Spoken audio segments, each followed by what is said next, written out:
Queria também trazer a sua coluna e sua reportagem, Natália, a respeito dessa PEC da blindagem e como isso beneficia os parlamentares que já estão sendo investigados.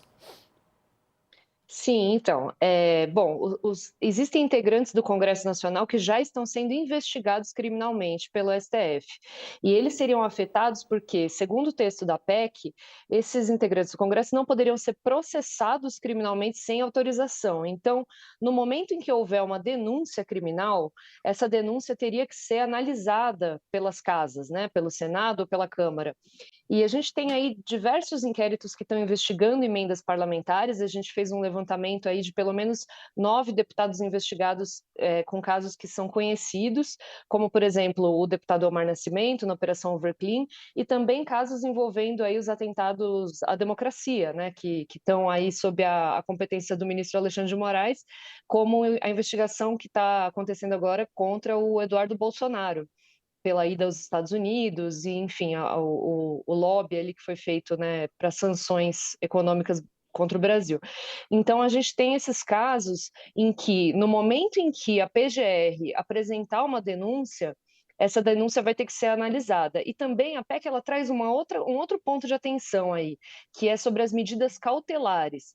Então, mesmo nos casos em que os deputados já foram denunciados e a denúncia já foi aceita, como no caso, por exemplo, do ex-ministro Juscelino Filho, se ele, por exemplo, tiver uma necessidade ali ao longo da investigação de ser decretada uma prisão preventiva, essa medida cautelar também teria que passar pela casa.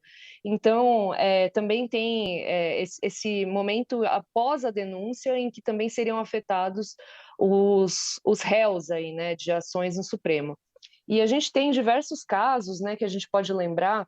A gente tem o caso, ó, por exemplo, estou vendo aqui, Júnior Mano, Afonso Mota e Félix Mendonça são deputados que a gente cita com investigações em andamento.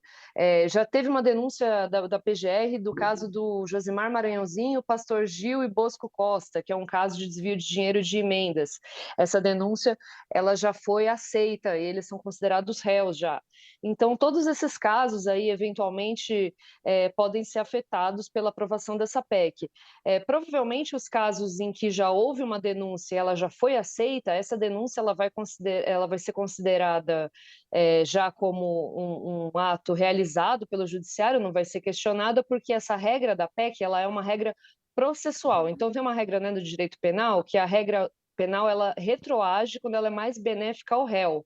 Mas isso não vale se a regra for considerada apenas uma regra processual. Ela tem que ser considerada uma regra de mérito do direito penal para ela retroagir dessa forma. Aí os criminalistas que eu ouvi ontem dizem que, nesse caso, seria considerado algo processual, então valeria apenas para os novos processos, né? Lembrando aí que o processo é uma fase que começa depois da denúncia. Então, enfim, espero que eu não tenha sido muito técnica aí na explicação, mas acho que é assim que afeta os casos que estão em andamento agora.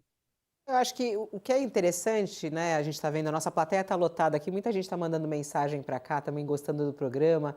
É porque é tão escandaloso tudo isso, né, que não fica nada técnico, porque é muito claro tudo isso, né, Natália?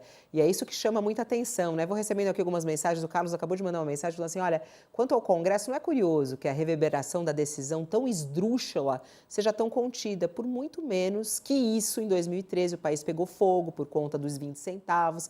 E é importante que a população brasileira se sinta realmente atacada com essa medida, porque, na verdade, é uma vergonha, né, Natália?